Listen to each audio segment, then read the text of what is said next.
வணக்க மக்களே, welcome to TNVG Tamil audio book. சத்தம் இல்லாமல் சத்தம் துப்புரிய நாவலுடைய முதல் பகுதியை கேட்டிருப்பீங்க. தொடர்ந்து நம்ம அடுத்த பகுதியை கேட்க ஆரம்பிக்கலாம். நம்ம சேனலுக்கு நீங்க ஃபர்ஸ்ட் டைம் வந்திருக்கீங்கன்னா மறக்காம சப்ஸ்கிரைப் பட்டனை பிரஸ் பண்ணி நம்ம சேனலுக்கு சப்போர்ட் பண்ணுங்க. அப்படியே இந்த வீடியோக்கு ஒரு லைக்கையும் கொடுத்துருங்க. எரியோடு மயானம் அந்த மத்தியான வேளையில நிசப்தமா இருந்துச்சு. மயானத்தோட மையத்துல பிரம்மாண்டமா கிளைகளை பரப்பி இருந்த ஒரு மரத்துக்கு கீழே தான் போலீஸ் ஜீப்பும் ஒரு போலீஸ் வேனும் நின்றுட்டு இருந்துச்சு. சமாதிகள் திட்டு திட்டா அங்கங்க இருந்துச்சு. ஒரு சமாதியோட பேர் பலகையில சாஞ்சபடியே இன்ஸ்பெக்டர் அரவிந்தன் செல்போன்ல பேசிட்டு இருந்தாரு. ஜார்ஜ், கிளம்பிட்டீங்களா? இன்னும் 10 நிமிஷத்துல வந்துருவீங்களா? ஓ அப்படியா? வரும்போது ராணியை கூட்டிட்டு வரீங்களா இல்ல ரேம்போவை கூட்டிட்டு வரீங்களா? ரேம்போவா? That's good. இங்க நாங்க ஸ்பெசிமனை கொண்டு வந்துட்டோம். நோ, எந்த டிஸ்டர்பன்ஸும் இருக்காது. வேடிக்கை பாக்குற ஜனங்கள் தானே, அவங்க மயானத்துக்கு வெளியே நின்று வேடிக்கை பார்த்துக்கிட்டு இருக்காங்க. நாங்க யாரையும் உள்ள அலோவ் பண்ணவே இல்லை. நீங்க வந்துட்டீங்கன்னா உடனே ப்ராசஸ் ஆரம்பிச்சிடலாம். ஓகே, தேங்க்யூ அப்படின்னு சொன்னவரு அந்த காலை கட் பண்ணிட்டு இளங்கோவை பார்த்தாரு. டாக்டர் ஜார்ஜ் தான் போன்ல பேசிட்டு இருந்தாரு. ஜார்ஜ் ரேம்போ கூட்டிட்டு வந்துட்டு இருக்காரு.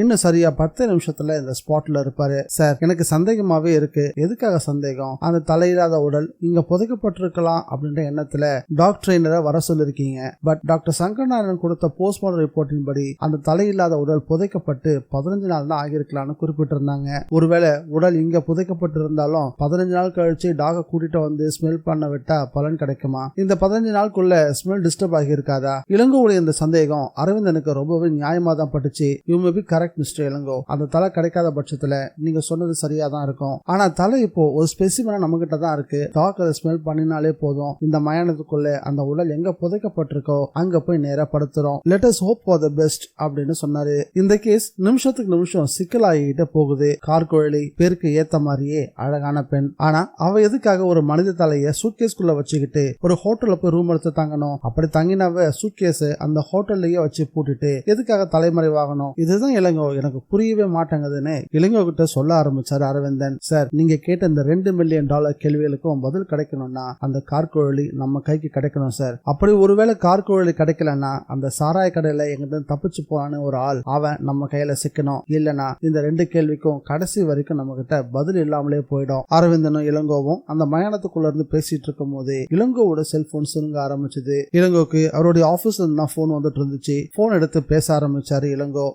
நான் வரதராஜ். சொல்லுங்க வரதராஜ், காலையில இருந்து உங்க போன் தான் எதிர்பார்த்துக்கிட்டு இருக்கேன். ஏதாவது நல்ல ரிசல்ட் கிடைச்சதா அப்படின்னு கேட்டாரு. இருக்கு சார் அப்படின்னு சொன்னாரு வரதராஜ். என்னன்னு சொல்லுங்க வரதராஜன் அப்படின்னு இளங்கோ ஆர்வமா கேட்க, சார், அந்த வெட்டியம் காயம்போட மனைவி சாமந்தியையும் சாராய கடை ஜாஃபரும் மறைஞ்சிருந்த இடத்தை கண்டுபிடிச்சு 2 பேரையும் அரெஸ்ட் பண்ணிட்டோம். குட். கஸ்டடிக்கு கொண்டு வந்துட்டீங்களா? கொண்டு வந்துட்டோம் சார். அவங்கள விசாரணை பண்ணீங்களா? பண்ணோம் சார். ஆனா எந்த ரெஸ்பான்ஸும் கிடைக்கல. காயம்போவை நாங்க 2 பேரும் கொலை பண்ணவே இல்லைன்னு 2 பேரும் கண்ணீர் விட்டு கதறாங்க. போலீஸுக்கு பயந்துதான் தலைமறைவாயிட்டோம். காயம்பு வெளிநாடு போயிட்டு வந்ததெல்லாம் எனக்கு தெரியாதுன்னு சொல்றாங்க சார். 2 பேரையும் லை டிடெக்டர் சோதனைக்கு உட்படுத்தி பார்த்தா அவங்க சொல்றது உண்மையா போய் எனக்கு தெரிஞ்சிட போகுது. நீங்க அனுமதி கொடுத்தீங்கன்னா அதுக்கான ஏற்பாடுகளை பண்ணி ஒரு தடவை பெங்களூருக்கு கூட்டிட்டு போயிட்டு வந்துடலாம் சார் அப்படின்னு கேட்டாரு வரதராஜ். மிஸ்டர் வரதராஜ், அவங்கள பார்க்கும் போதும் அவங்க பேசுறத நீங்க கேட்கும் போதும் உங்களுக்கு என்ன தோணுது? சார், எனக்கு தெரிஞ்சு அவங்க 2 பேருமே ஹார்ம்லெஸ் தான். 2 பேருக்கும் இல்லீகல் கான்டாக்ட் இருந்ததே தவிர அவங்க இந்த கொலையை பண்ணிருப்பாங்கன்னு எனக்கு தோணவே இல்லை சார். 2 பேரும் பயந்து போய் தான் தலைமறைவாயிருக்காங்க.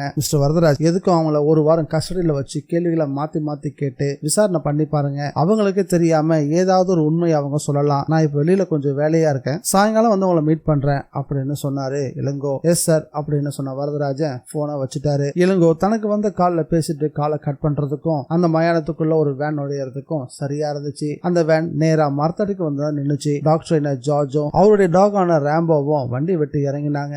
இறங்கினதுமே குட் ஆஃப்டர்நூன் சார் அப்படின்னு விஷ் பண்ணாரு. வாங்க ஜார்ஜ், இவர் மிஸ்டர் இளங்கோ கியூ பிரான்ச்ல இருக்காரு. நீங்க ஒரு பார்த்திருக்கலாம் சார். ஒரு ஃபங்க்ஷன்ல பார்த்திருக்கேன், பட் பேசினது இல்ல. Anyhow please to meet you sir அப்படின்னு இளங்கோ கிட்ட தன்னை அறிமுகப்படுத்திக்கிட்டு அவரு கையையும் குலுக்கினாரு. என்ன கேஸ் சார் இது? அரவிந்தனும் இளங்கோவும் மாறி விவரங்களை சொல்லவும் ஜார்ஜ் உன்னிப்பா அதை கேட்டுக்கிட்டாரு. அந்த ஸ்பெசிமன் தலை எங்க சார் இருக்கு? ஜார்ஜ் கேட்டதும் அரவிந்தன் பக்கத்துல இருக்க கான்ஸ்டபிள திரும்பி பார்த்தாரு. அரவிந்தன் பார்த்ததுமே விஷயத்தை புரிஞ்சுக்கிட்ட அவரு நேர ஜீப்புக்கு போய் ஒரு பிளாஸ்டிக் பைய பாதுகாப்பா கொண்டு வந்தாரு. அந்த பேக பிரிச்சு ஒரு சமாதிக்கு மேல வச்சுட்டு ஒதுங்கி நின்னுட்டாரு. ஜார்ஜ் அதை பார்த்துட்டு அரவிந்தனை ஏறிட்டாரு. உங்க யூகப்படி இந்த தலைக்கு சொந்தமான உடல் இந்த மயானத்துக்குள்ள ஏதாவது ஒரு இடத்துல புதைக்கப்பட்டிருக்கணும் அப்படிதானே? ஆமா ஜார்ஜ் அப்படின்னு அரவிந்தன் சொல்லவும், ஓகே சார், நம்ம கண்டுபிடிச்சிடலாம். ஜார்ஜ் தனக்கு பக்கத்துல நின்னுக்கிட்டு எல்லாரையும் மாறி பார்த்துட்டு இருந்த தன்னுடைய டாக தடவி கொடுத்தாரு. ரேம்போ அலர்ட் அப்படின்னு சொன்னாரு. சொன்னதுமே ரேம்போ காதுகளை உயர்த்தி கவனிக்க ஆரம்பிச்சது. பி குறைச்சது. Come with me. ஜார்ஜ் அந்த தலையை நோக்கி ரேம்போவை கூட்டிட்டு போனாரு. தலையை காட்டி ஸ்மெல் இட் அப்படின்னாரு. ரேம்போ அது முகந்து பார்த்து பார்த்துச்சு. அந்த தலைய சுத்தி சுத்தி வந்துச்சு. ஜார்ஜ் சர்ச் அப்படின்னு குரல் கொடுத்ததும் மயானத்தோட மேற்கு பக்கமா ஓட ஆரம்பிச்சது. எல்லாரும் ரேம்போவை தொடர்ந்து ஓட ஆரம்பிச்சாங்க. ரேம்போ தரப்பகுதிகளை நுகர்ந்து பார்த்துக்கிட்டே ஓட ஆரம்பிச்சது. 5 நிமிஷம் ஓடத்துக்கு பின்னாடி ஒரு கருவேல மரத்துக்கு கீழே போய் படுத்துக்குச்சு. கமிஷனர் அற்புதராஜ் ஒரு ஃபைல புரட்டி பார்த்துட்டு இருந்தாரு. தேவையான இடங்கள்ல கையெழுத்தும் போட்டுக்கிட்டு இருந்தாரு. அப்போ அவருடைய மேஜை மேல இருந்த இன்டர்காம் சினுங்க ஆரம்பிச்சது. பட்டன் அழுத்திட்டு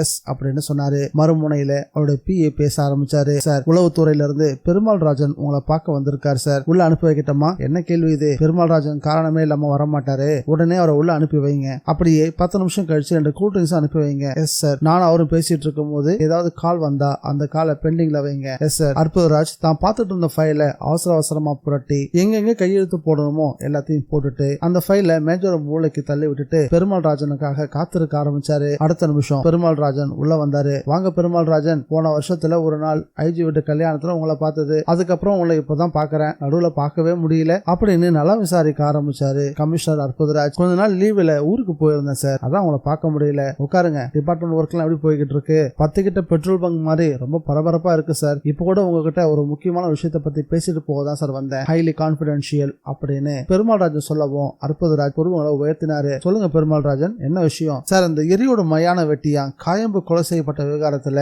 பல உண்மைகள் இன்னும் வெளியே வராம இருக்கிறதுக்கு என்ன காரணம் தெரியுமா சார்? என்னன்னு சொல்லுங்க. நம்ம டிபார்ட்மெண்ட்ல இருக்க யாரோ ஒருத்தர் எதிரிகளுக்கு உதவி பண்ணிக்கிட்டு இருக்காங்க. இது கெஸ் ஒர்க்கா இல்ல உறுதி செய்யப்பட்ட தகவலா? இது உறுதி செய்யப்பட்ட தகவல் சார். சிபிஐல இருந்தும் இந்த தகவலை உறுதிப்படுத்திருக்காங்க. அதுலயும் குறிப்பா எந்த டிபார்ட்மெண்ட் கூட சொல்லிருக்காங்க. இந்த வார்த்தைகளை கேட்டதும் அற்புதராஜ் நிமிர்ந்து உட்கார்ந்தாரு. கண்கள்ல வியப்பு பரவ கேட்டாரு. எந்த department? Q branch. Is it? Q பிரான்ச்ல யாரையாவது குறிப்பிட்டு சொல்லிருக்காங்களா? இல்ல, பட் அது யாரா இருக்குன்னு கண்டுபிடிக்கிற வேலையை உளவுத்துறை ஐஜி என்கிட்ட ஒப்படைச்சிருக்காரு சார். அந்த கருப்பாட்டை எப்படி கண்டுபிடிக்க போறீங்க பெருமாள் ராஜன்? அதான் சார் எனக்கு புரியல. இந்த விஷயத்துல நீங்க எனக்கு உதவி பண்ணீங்கன்னா பரவாயில்லையா இருக்கும். உங்களுக்கு நான் எப்படி உதவ முடியும் சார்? கியூ பிரான்ச் உங்களுடைய கட்டுப்பாட்டுல தானே இருக்கு. ஆமா. அந்த டிபார்ட்மெண்ட்ல மொத்தம் எத்தனை பேர் ஒர்க் பண்றாங்க? சரியா சொல்லணும்னா 146 பேர் வேலை பாக்குறாங்க. அந்த 146 பேர்ல தான் சார் ஒருத்தன் கருப்பாடு. அந்த கருப்பாட்டை கண்டுபிடிக்கணும்னா முதல்ல நம்ம சந்தேகப்படக்கூடிய நபர்களுடைய லிஸ்ட ரகசியமா ப்ரிப்பேர் பண்ணணும். சரி பெருமாள் ராஜன், அந்த லிஸ்ட் எப்படி தயார் பண்ண போறீங்க? அது ரொம்ப சுலபம் சார். எப்படி? அடிக்கடி லீவ்ல போறவங்க யாரு, ராத்திரி வேலைகள்ல வீட்டுல இருக்காதவங்க யாரு, ஆடம்பர செலவு பண்றவங்க யாரு, புதுசா வீடு கட்டி இருக்கவங்க யாரு, இப்படி சில கேள்விகளை கேட்டுக்கிட்டு இதுக்கு பதில் தரக்கூடிய வகையில யாருடைய நடவடிக்கைகள்லாம் இருக்கோ அவங்களுடைய பேர்களை தான் பட்டியல சேர்க்கணும். மிஸ்டர் பெருமாள் ராஜன், இது நல்ல யோசனையா இருக்கு. உடனே இந்த நடைமுறைக்கு கொண்டு வந்துடலாம். அற்புதராஜ் சொல்லிக்கிட்டு இருக்கும் போதே அவருடைய மேஜிக் மேல அந்த டெலிபோன் சினுங்க ஆரம்பிக்கவும் ரிசீவரை எடுத்து பேச ஆரம்பிச்சாரு அற்புதராஜ். மறுமுனையில இளங்கோ பேச ஆரம்பிச்சாரு. Good afternoon sir. என்ன மிஸ்டர் இளங்கோ, எரியோட மயானத்துக்கு டாக் ரேம்போவை கொண்டு போனீங்களே, அந்த பாடி கிடைச்சதா? இன்னும் இல்ல சார். ரேம்போ மயானத்தை சுத்தி வந்துட்டு ஒரு கருவேல மரத்துக்கு அடியில வந்து படுத்துருச்சு. உடனே அந்த இடத்த தோண்டி பார்த்தோம். தோண்ட கல்லும் மண்ணும் தான் கிடைச்சிக்கிட்டு இருக்கு. பாடி எதுவும் கிடைச்ச பாடு இல்ல. அப்படின்னா அந்த உடல் எரியோட மயானத்துல புதைக்கப்படல, அப்படிதானே? ஆமா சார். ஓகே, உங்களுடைய அடுத்த மூவ் என்ன? அந்த பல்செட்ல இருக்கக்கூடிய என்கிரேஸ் செய்யப்பட்ட எழுத்துக்களான FX எழுத்துக்குரிய கம்பெனி எதுன்றதை கண்டுபிடிக்கணும். நானும் இன்ஸ்பெக்டர் அரவிந்தனும் ஒரு சைனீஸ் டென்டிஸ்ட தான் பார்க்க போறோம். அவரை பார்த்துட்டு வந்து ஈவினிங் உங்களை மீட் பண்றோம் அப்படின்னு இளங்கோ சொன்னதும் ஓகே வாங்க அப்படின்னு சொன்னாரு அற்புதராஜ். சொல்லிட்டு ரிசீவரை வச்சுட்டு பெருமாள் ராஜனை பார்த்தாரு. இப்போ போன்ல என்கிட்ட பேசினது இளங்கோ. அவர் கூட கியூ பிரான்ச் தான். திறமையான யூத். வெட்டியான் காயம்போட கொலை கேஸ இன்வெஸ்டிகேட் பண்றவரும் அவர் தான் சார். எல்லா டிபார்ட்மெண்ட்லயும் நல்லவங்க இருக்காங்க, கெட்டவங்களும் இருக்காங்க. ஆனா அவங்களை இனம் கண்டுபிடிக்கிறது தான் சார் கொஞ்சம் கஷ்டம். You don't worry mister Perumal Rajan. எனக்கு 2 நாள் டைம் கொடுங்க. கியூ பிரான்ச்ல இருக்கக்கூடிய ஒட்டுமொத்த பேருடைய பர்சனல் ஃபைலையும் தரவா செக் பண்ணிட்டு சந்தேகத்துக்குரிய நபர்களை லிஸ்ட் அவுட் பண்ணி வைக்க சொல்றேன். அதன் பிறகு அவங்களை உரசி பாத்துக்கலாம். அப்படின்னா 2 நாள் கழிச்சு நான் அவங்களை வந்து பார்க்கட்டுமா சார்? வாங்க, வரதுக்கு முன்னாடி ஒரு போன் பண்ணிட்டு வாங்க. பெருமாள் ராஜன் தலையை ஆட்டிட்டு அங்க இருந்து கிளம்பினாரு. பெருமாள் ராஜா அங்க இருந்து கிளம்பின பிறகு கமிஷனோட PA உள்ள வந்தாரு. வந்தவரு கொஞ்சம் தயங்கி நின்னாரு. சார், என்ன கருணாமூர்த்தி, உங்களை பாக்குறதுக்காக கௌதம் ஒருத்தர் வந்திருக்காரு சார். கௌதம்? ஆமா சார். போரூர்ல இருக்கக்கூடிய ஹோட்டல் பிருந்தாவன் இன்டர்நேஷனலுடைய மேனேஜர். என்ன விஷயம்னு கேட்டீங்களா? கேட்டேன் சார். பர்சனல்னு சொன்னாரு. கொஞ்சம் டென்ஷனா இருக்காரு சார். சரி, அனுப்பி வைங்க. அவர் எதுக்காக வந்திருப்பாரு எனக்கு தெரியும். கார்கோழி காணாம போன விஷயத்துல அவருடைய ஹோட்டல் பேரு பத்திரிகையில வெளிவராம பாத்துக்கணும்னு கோரிக்கை வைக்க வந்திருப்பாருன்னு நினைக்கிறேன் அப்படின்னு PA கிட்ட சொல்லவும் அதுக்கு பதில் சொல்லாம அமைதியா கேட்டுட்டு PA வெளியே போனாரு. PA அங்கிருந்து வெளியேறியதும் சில வினாடிகள்ல கௌதம் உள்ள வந்தாரு. உள்ள வந்தவரு, சார் வணக்கம். வாங்க மிஸ்டர் கௌதம், உட்காருங்க. கௌதம் சேர்ல உட்கார்ந்ததுமே, சார் நான் கொஞ்சம் உங்கள்கிட்ட பேசணும். மேட்டர் கொஞ்சம் கான்பிடென்ஷியல். தெரியும் கார்கோழி காணாம போன விஷயத்துல உங்க ஹோட்டல் பேரு எந்த பத்திரிகையிலையும் வராம பாத்துக்கணும். அதை பத்தி தானே பேச வந்திருக்கீங்க? இல்ல சார். பின்ன அதோட ஒரு முக்கியமான விஷயம் சொல்லுங்க. கௌதம் ஒரு சின்ன தயக்கத்துக்கு பின்னாடி பேச ஆரம்பிச்சாரு. சார், காணாம போன அந்த கார்கோழி வந்துட்டா சார். இந்த வார்த்தைகளை கேட்டதும் வியப்புல அற்புதராஜோட கண்கள் விரிய ஆரம்பிச்சது. எப்போ? 1 மணி நேரத்துக்கு முன்னாடி சார். இப்ப அவ எங்க இருக்கா? என்னோட என்னோட வீட்டுல சார். இங்க அவளை கூட்டிட்டு வந்திருக்க வேண்டியது தானே? இல்ல சார், அவளை வெளியே பகிரங்கமா கூட்டிட்டு வர முடியாது. ஏன்? அவ உயிரோடு இருக்க விஷயம் தெரிஞ்சா அடுத்த நிமிஷமே அவளை கொண்டு போறதுக்காக ஒரு கும்பல் வெளியே அலையுது சார். அமிர்தகர்ல இருக்கக்கூடிய கௌதமுடைய பங்களாவை நோக்கி ஒரு கார் போய்கிட்டு இருந்துச்சு. காருக்குள்ள கமிஷனர் அற்புதராஜ், அரவிந்தன், இளங்கோ 3 பேருமே இறுகி போன முகங்களோட உட்கார்ந்து இருந்தாங்க. கௌதம் தான் காரை ஓட்டிக்கிட்டு பேசிக்கிட்டு இருந்தான். சார், 1 மணி நேரத்துக்கு முந்தி ஹோட்டல் டியூட்டி நான் இருக்கும் போது எனக்கு ஒரு போன் கால் வந்துச்சு. எடுத்து பேசினேன். மறுமுனையில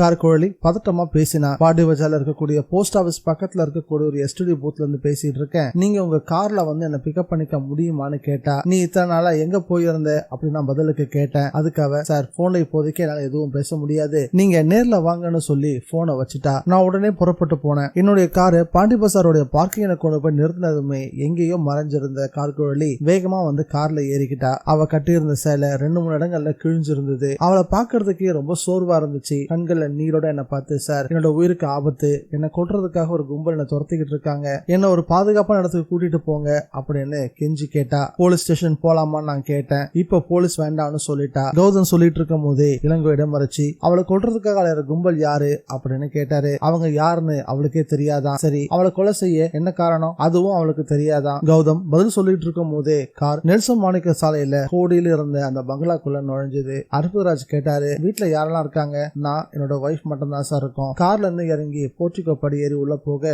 கௌதமுடைய மனைவி சைலஜா எதிர்கொண்டா. கௌதம் கேட்டான், அந்த பொண்ணு கார்கோழி சாப்பிட்டாளா? சாப்பிட்டா. கடந்த 4-5 நாளா வந்த நியூஸ் பேப்பர்ஸ் எல்லாம் கேட்டா. எடுத்து கொடுத்தேன், படிச்சுக்கிட்டு இருந்தா. முன்னைக்கு இப்ப கொஞ்சம் பார்க்க தெளிவா இருக்கா. சைலஜா பதில் சொன்னதுமே எல்லாரும் வீட்டுக்குள்ள போய் ஹாலை விட்டு இருந்த அறைக்குள்ள நுழைஞ்சாங்க. நாற்காலியில சாஞ்சு உட்காந்து கண்களை மூடி இருந்த கார்கோழி சத்தம் கேட்டதும் எழுந்து நின்னா. போலீஸ் வந்திருக்காங்கன்னு தெரிஞ்சதும் அவளுடைய கண்களை கலக்கம் தெரிய ஆரம்பிச்சது. முகம் வேர்க்கவும் ஆரம்பிச்சது. உடல் நடுங்கவும் ஆரம்பிச்சது. அற்புதராஜ் அவளுக்கு முன்னாடி போய் நின்னாரு. இத பாருமா, இன்னும் நீ யாருக்காகவும் பயப்பட வேண்டியது இல்ல. உன்னை காப்பாத்த நாங்க இருக்கோம். ஆனா நீ எந்த உண்மையும் எங்கிட்ட இருந்து மறைக்க கூடாது. சார், நான் எந்த தப்பும் பண்ணல. நான் துபாயில இருந்து என்னோட தோழியை பாக்குறதுக்காக சென்னை வந்தேன். வந்த இடத்துல அப்படின்னு பேச பேச அவளுக்கு மூச்சரிக்க ஆரம்பிச்சது. அற்புதராஜ் அவளை இயல்பு நிலைக்கு கொண்டு வரதுக்கு முயற்சி பண்ணாரு. பதறாதமா, கொஞ்சம் உட்காரு. நான் கேட்கிற கேள்விக்கு நீ நிதானமா பதில் சொன்னா போதும். அவளும் அமைதியா உட்கார்ந்தா. கௌதம் நாற்காலி எடுத்து போட எல்லாரும் அவளுக்கு முன்னாடி உட்கார்ந்தாங்க. கமிஷனர் அற்புதராஜ் ரொம்ப நிதானமா அவகிட்ட பேச ஆரம்பிச்சாரு. உன்னோட நேட்டிவ் பிளேஸ் எதுமா? சென்னை தான் சார், பட் துபாயில செட்டில் ஆயிட்டேன். எனக்கு அப்பா அம்மா கிடையாது,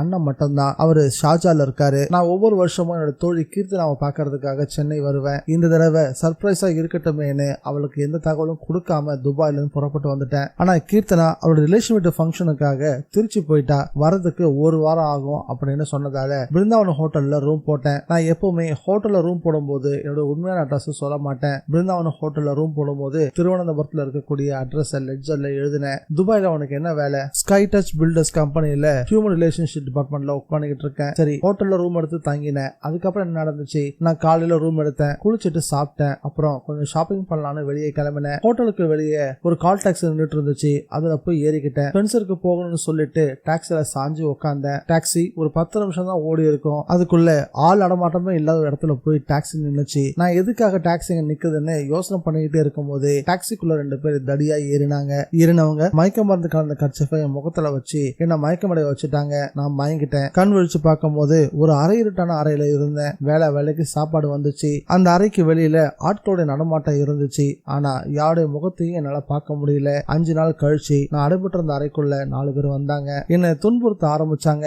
என்னை காப்பாத்திக்க நான் போராடினேன். அந்த போராட்டத்துல ஒருத்தன் அவன் இடுப்புல வச்சு அந்த துப்பாக்கியை நழுவ விட்டுட்டான். அதை நான் எடுத்துக்கிட்டேன். துப்பாக்கி என்னோட கைக்கு வந்ததும் அவங்க எல்லாம் மிரண்டு போயிட்டாங்க. நான் துப்பாக்கியை காட்டி மிரட்டி அந்த 4 பேரையும் ரூமுக்குள்ள போட்டு வெளிப்பக்கமா தாழ் போட்டுட்டு தப்பி ஓடி வந்துட்டேன். அது எந்த ஏரியான்னு தெரியுமா அப்படின்னு கேட்டாரு அற்புதராஜ். தாம்பரத்துக்கு பக்கத்துல இருக்கக்கூடிய படப்பை, அந்த இடம் ஞாபகம் இருக்கா? இருக்கு சார், அது ஒரு பாழடைஞ்சு போன கோவில் மண்டபம் மாதிரி இருந்துச்சு. சரி, உன்னோட ரூமுக்குள்ள கட்டிலுக்கு கீழே ஒரு சூட்கேஸ்ல மனித தலை ஒண்ணு இருந்துச்சு. அந்த சூட்கேஸ் உன்னுடையதா? இல்ல சார், கால் டாக்ஸ்ல ஏறின நாட்கள் என்ன மயக்கமடைய வச்சதும் என் அரை சாவியை பயன்படுத்தி அறையில இருந்து என்னோட பொருட்களை எல்லாம் எடுத்துட்டு அந்த மனித தலை இருந்த சூட்கேஸ வச்சிருக்காங்க. என்ன ஒரு கொலைகாரியா காட்டுன்றதுதான் அவங்களுடைய நோக்கம். உன்னை கொலைகாரியா காட்டுறதுனால அவங்களுக்கு என்ன லாபம்? அதுதான் சார் எனக்கும் புரியல. எனக்கு யாரும் விரோதிகளா இருக்க வாய்ப்பே இல்ல. கார்கோழியோட பதில கேட்டதும் இளங்கோ குறுக்கிட்டு தன் கையில வச்சிருந்த கார்கோழியோட பாஸ்போர்ட் சைஸ் போட்டோவை காட்டினா. இந்த போட்டோ உன்னுடைய தானே? கார்கோழி அதை வாங்கி பார்த்துட்டு கார்கோழி ஆமா அப்படின்னு தலையாட்டினா. போட்டோ கொஞ்சம் திருப்பி பாரு. பார்த்தா மது, நான் உன் பாதி நீ என் பாதி. காதலுடன் கார்கோழியோட முகம் மாற ஆரம்பிச்சது. என்னோட போட்டோ உங்களுக்கு எப்படி சார் கிடைச்சது? யார் இந்த மது? இது என்னோட கையெழுத்தும் கிடையாது. சோ உனக்கு மதுன்னு யாரையும் தெரியாது அப்படிதானே? தெரியாது சார். போட்டோக்கு பின்னாடி எழுதி இருக்கிறதும் உன்னோட கையெழுத்து இல்ல சார். ரொம்ப தீர்க்கமா பதில் சொன்னா கார்கோழி. இந்த போட்டோ உனக்கு எப்படி சார் கிடைச்சது? இளங்கோ அந்த போட்டோ தனக்கு கிடைச்ச விவரத்தை சொல்லவும் அரவிந்தன் கார்கோழிய பார்த்தாரு. உனக்கு காயம் போன்னு யாராவது தெரியுமா? தெரியாது சார். நீ தங்கி இருந்த ஹோட்டல் ரூம்ல சூட்கேஸ்ல இருந்து எடுக்கப்பட்ட மனித தலையோட போட்டோ இது யாரும் அடையாளம் தெரியுதா பாரு அப்படின்னு போட்டோவை காட்டினாரு அரவிந்தன். அதை பார்த்ததும் அவரு விழிகள்ல மிரட்சி பரவ ஆரம்பிச்சது. யாருன்னு தெரியல சார். சரி, துபாயில நீ எந்த கம்பெனில வேலை செய்யறதா சொன்ன? கை டச் பில்டர்ஸ் கம்பெனியோட எம்டி யாரு? ஷேக் முராபத். அவருடைய கான்டாக்ட் நம்பர் தர முடியுமா? அரவிந்தன் கேட்டதும் கான்டாக்ட் நம்பரையும் கொடுத்தா. உனக்கு இங்க நேர்ந்த அனுபவத்தை பத்தி உன்னோட எம்டி கிட்ட சொன்னியா? இன்னும் சொல்லல சார். ஏன்? இங்க இருக்கக்கூடிய போன்ல இருந்து 2 தடவை ட்ரை பண்ணி பார்த்தேன், லைன் போகல, நான் ட்ரை பண்றேன் அப்படின்னு சொன்ன அரவிந்தன் ஷேக் முராபத்துக்கு டயல் பண்ண ஆரம்பிச்சாரு. சில வினாடிகள் மௌனத்துக்கு பின்னாடி செல்போன்ல ஒரு பெண்ணுடைய ரெக்கார்டர் வாய்ஸ் கேட்க ஆரம்பிச்சது. நீங்கள் அழைத்த சந்தாதாரரை இப்போது தொடர்பு கொள்ள முடியாது. அரவிந்த் மேலும் 2 முறை முயற்சி பண்ணி பார்த்தாரு. மறுபடியும் அதே பதில் தான் அவருக்கு கிடைச்சது. கார்கோழி ஏறிட்டு பார்த்தாரு. உன்னுடைய ஃப்ரெண்டு கீர்த்தனா ஊர்ல வந்துட்டாங்களா? இன்னும் வரல சார். அவளுக்கு கால் பண்ணி பாத்தியா? அவ வீட்டு லேண்ட்லைன் நம்பருக்கு கால் பண்ண, ரிங் போயிட்டே இருக்கு சார். யாரும் எடுக்கவே இல்ல. ஊர்ல இருந்து ரிலேட்டிவ் மேரேஜ் முடிஞ்சு எப்ப சென்னைக்கு திரும்புவான்னு தெரியுமா? இல்ல சார், அது எனக்கு தெரியல அப்படின்னு பதில் சொன்னா கார்கோழி. அரவிந்தன் கௌதம் பக்கம் திரும்பினாரு. கௌதம், வெளியில இருக்கக்கூடிய குற்றவாளிகள் பிடிபடுற வரைக்கும் கார்கோழி உங்க வீட்டுல இருக்கிறதான் பாதுகாப்புன்னு எனக்கு தோணுது. இதுல உங்களுக்கு ஏதாவது ஆட்சேபனை உண்டா? இல்ல சார், எனக்கு எந்த ஆட்சேபனையும் இல்ல. கார்கோழி, எத்தனை நாட்கள் வேணாலும் இங்க தங்கிக்கிட்டோம். தேங்க்யூ மிஸ்டர் கௌதம் அப்படின்னு சொன்னதும் அரவிந்தோட செல்போன்ல மணி அடிக்க ஆரம்பிச்சது. யாருன்னு டிஸ்பிளேல பார்த்தாரு. ஃபாரன்சிக்ல இருந்து சக்கரபாணி கால் பண்ணிட்டு இருந்தாரு. போன் எடுத்து காதல வச்சவரு, சொல்லுங்க சக்கரபாணி சார், இப்ப நீங்க ஸ்டேஷன்ல இருக்கீங்க? இல்லையே, அம்ஜிகர்ல இருக்கனே. ஏன், என்ன விஷயம்? ஒரு 10 நிமிஷம் ஃபாரன்சிக் டிபார்ட்மெண்ட் வரைக்கும் வந்துட்டு போக முடியுமா சார்? ஏதாவது முக்கியமான விஷயமா? Yes sir. என்ன? அந்த மனித தலையில இருந்து எடுத்தோம்ல பல்செட், அதை தீவிரமா பரிசோதனை பண்ணி பார்த்ததுல ஒரு அதிர்ச்சியான உண்மை தெரிய வந்திருக்கு. அதிர்ச்சியான உண்மையா? ஆமா சார். அந்த பல்செட்ல பொருத்தப்பட்டிருந்தது சிந்தட்டிக் பற்கள் கிடையாது, கெட்டியான எனாமலால தோய்த்தெடுக்கப்பட்ட வைர கற்கள். விஷயத்தை கேள்விப்பட்டதுமே அற்புதராஜ், அரவிந்தன், இளங்கோ 3 பேரும் வேகமா போய் சேர்ந்தாங்க. ஃபாரன்சிக் லேப்ல லேப் டெக்னீஷியன் சக்கரபாணி தனக்கு முன்னாடி உட்காந்து அந்த போலீஸ் கமிஷனர் அற்புதராஜ், அரவிந்தன், இளங்கோ 3 பேரையும் பார்த்து புன்னகை செஞ்சாரு. ஒரு பீங்கன் கிணத்தை எடுத்துட்டு வந்து அவங்களுக்கு முன்னாடி வச்சாரு. பாருங்க சார், பொய் பல்செட்ல வைரங்களை பதுக்கி கொண்டு வந்திருக்காங்க. வைர கற்கள் மேல ஒயிட் எனாமல பூசி அதை பற்கள் மாதிரி உருவாக்கி இருக்காங்க. இந்த பொய் பல்செட்ல வைரங்கள் இருக்க விஷயம் யாருக்கும் தெரிய போய் தான் புதைக்கப்பட்டிருந்த உடம்ப தோண்டி எடுத்து கழுத்தை மட்டும் வெட்டி எடுத்திருக்காங்க. பீங்கன் கிணத்துல ஊற்றப்பட்டிருந்த திரவத்துல எனாமெல்லாம் கரைஞ்சு போயிருக்க வைரக்கற்கள் அந்த குழல் விளக்கு வெளிச்சத்துல அழகா மின்ன ஆரம்பிச்சது. அற்புதராஜ் கேட்டாரு, எல்லாமே ஒரிஜினல் வைரம் தானா? ஆமா சார், அதையும் டெஸ்ட் பண்ணி பார்த்துட்டோம். மொத்தம் 30 வைரங்கள். இதனுடைய மொத்த